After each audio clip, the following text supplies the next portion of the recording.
Bienvenue sur ma chaîne YouTube, je suis le docteur Saketi, spécialisée en médecine anti-âge et micronutrition. Je m'intéresse à la santé de la femme et si vous n'êtes pas abonné, commencez par le faire pour ne rien rater des futures vidéos. Aujourd'hui, je vous parle des compléments alimentaires et pourquoi notre alimentation ne permet pas à l'heure actuelle, même lorsqu'elle est équilibrée, de n'avoir aucune carence. Pourquoi manger équilibré ne suffit plus pour vivre longtemps en pleine santé? La vérité sur les compléments alimentaires.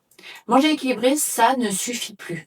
Vous avez beau cuisiner maison, aller au marché, manger bio, éviter le sucre autant que possible, votre corps ne reçoit probablement pas ce dont il a réellement besoin pour vieillir en bonne santé. Ça, c'est prouvé scientifiquement. Notre alimentation moderne ne couvre plus nos besoins pour une longévité optimale. Au fil des décennies, les aliments se sont appauvris en micronutriments. Dans cette vidéo, je vais vous expliquer pourquoi et surtout comment corriger cela intelligemment sans tomber dans le piège des compléments inutiles ou marketing. Première partie, survivre, ça n'est pas vivre longtemps en pleine santé. Les recommandations nutritionnelles que vous pouvez trouver sur les étiquettes, ce qu'on appelle les apports journaliers recommandés, ont été créés à une époque où la priorité était d'éviter les carences graves. Le scorbut, le rachitisme, l'anémie. Aujourd'hui, la question, c'est plus comment éviter des carences graves, c'est comment vivre longtemps en pleine forme et en meilleure santé. Or, ces seuils n'ont jamais été conçus pour cela. Ils garantissent plus une survie optimale, mais pas la performance cellulaire ni la prévention du vieillissement biologique. Deuxième partie, nos aliments sont beaucoup moins riches qu'avant. Depuis les années 1950, c'est relativement étudié et on sait que la densité nutritionnelle des aliments a chuté de 30 à 70% selon les études et selon les aliments. Pourquoi? Parce que les sols se sont appauvris. Les sols sont épuisés, les fruits sont cueillis souvent trop tôt, les variétés sont plutôt sélectionnées pour leur résistance et leur croissance rapide, mais pas du tout pour leur teneur en micronutriments. Quel est le résultat de ça? Même en mangeant le plus sainement possible, avec tous les efforts que vous pouvez faire, aller au marché, consommer quasiment exclusivement du bio, vous pouvez manquer de magnésium, de zinc, de fer, de sélénium et bien d'autres micronutriments. C'est vraiment pas votre faute, c'est un problème systémique, entre autres de production alimentaire. Partie 3, le mode de vie moderne vide nos réserves. Ça, c'est une évidence. Le stress chronique, la pollution, les écrans, la sédentarité également, le manque de sommeil, tout cela, ça consomme des nutriments. Notre corps brûle du magnésium, de la vitamine C, du zinc pour fabriquer les hormones de stress et réparer aussi les dégâts oxydatifs sur les tissus. Vous pouvez donc être en déficit sans jamais être vraiment carencé au sens médical du terme. Qu'est-ce que ça veut dire? Ça se traduit par une fatigue persistante, une anxiété sans raison notable, des troubles du sommeil, une baisse d'immunité qui va favoriser des petites infections ORL ou autres, des signaux parfois faibles qu'on a tendance à banaliser, mais qui en fait traduisent vraiment un déséquilibre micronutritionnel. Partie 4, même les régimes les plus sains peuvent provoquer des carences. Que vous soyez végétarien, végétalien, keto, low carb, que vous pratiquiez le jeûne intermittent, que ce soit le soir, le matin ou avec un seul repas par jour. Ces approches, elles peuvent aussi, certes, avoir des bénéfices réels, mais chacune a ses angles morts. Par exemple, les végétariens manquent souvent de vitamine B12, de fer, de zinc. Les adeptes du low carb, voire du céto, du keto, manquent parfois de magnésium et de fibres selon comment ils pratiquent leur régime. Le jeûne, lorsqu'il est trop prolongé ou mal conduit, peut épuiser nos réserves en antioxydants, par exemple.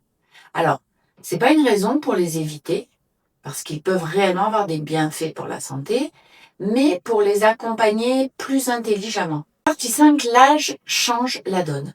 Après 40 ans, le métabolisme ralentit, en général de 10 à 15%.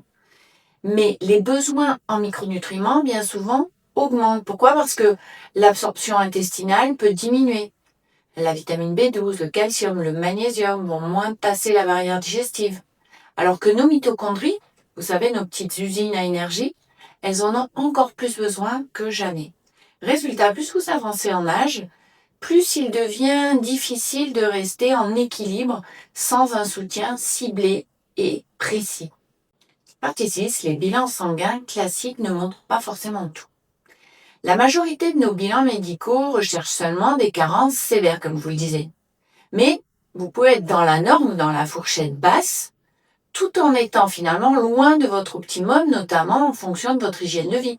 Si vous êtes très sportif, si vous êtes très stressé en ce moment, etc.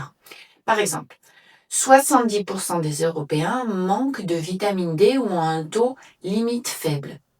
50% ont un déficit intracellulaire de magnésium. Je profite pour faire un point sur le magnésium. Le dosage dans le sang du magnésium est peu informatif. Il faut doser le magnésium intra-érythrocytaire, ça c'est le magnésium dans les globules rouges. Ça ne se fait pas en pratique courante de laboratoire. L'indice oméga 3 est trop bas chez 80% de la population. Pareil, l'indice oméga 3, on ne le dose pas dans des bilans standards. Ce sont des bilans de biologie préventive. Ces déficits chroniques, ils ne se voient pas toujours dans les chiffres, mais progressivement, ils grignotent la vitalité sur le long terme et la productivité, l'efficacité. Partie 7, les cofacteurs de longévité. Au-delà des simples vitamines, certaines molécules vont vraiment agir comme de véritables, je dirais, amplificateurs biologiques. Je pense notamment au coenzyme Q10, indispensable à la production d'énergie cellulaire que l'on trouve en complément alimentaire sous forme d'ubiquinol. Le nicotinamide qui soutient la régénération des mitochondries. Les oméga 3 qui réduisent l'inflammation silencieuse, aussi appelée inflammation de bas grade, en partie liée à l'âge et à notre alimentation, beaucoup trop riche en oméga 6 et pas assez en oméga 3. Ces cofacteurs, ils n'ont pas vocation à remplacer l'alimentation, mais à optimiser vos fonctions biologiques pour finalement ralentir le vieillissement cellulaire et permettre à l'organisme de fonctionner de la meilleure façon possible avec vraiment une optimisation des performances. Partie 8, la vraie médecine préventive. En médecine préventive, l'objectif, c'est pas d'éviter la maladie, c'est vraiment d'atteindre un état de vitalité maximal ou optimal. On mesure, on corrige et surtout on personnalise. C'est pas une question de prendre plus, c'est une question de prendre mieux, selon l'âge, selon le mode de vie que vous avez, selon les résultats de vos analyses et selon également vos objectifs de longévité, d'activité physique, etc. Je parle plus de compléments, mais vraiment de cofacteurs finalement de santé cellulaire. En conclusion, si je voulais résumer, manger équilibré, ça reste bien évidemment la base comme une bonne activité physique. L'hygiène de vie, c'est la base, c'est la première médecine. Mais ça n'est plus suffisant à l'heure actuelle pour garantir vraiment une longévité optimale. Nos besoins excèdent désormais ce que la nutrition classique seule peut apporter. Si ce sujet vous intéresse, je publierai d'autres vidéos sur les compléments les plus utiles, notamment après 40 ans. Pensez à vous abonner, bien sûr, pour ne rien manquer. Et dites-moi en commentaire quels compléments vous utilisez. Est-ce que vous avez remarqué un vrai changement sur votre énergie, sur votre sommeil ou autre? Il ne s'agit vraiment pas de rentrer dans une logique de business du complément alimentaire, mais vraiment d'optimisation de la santé. J'insiste là-dessus.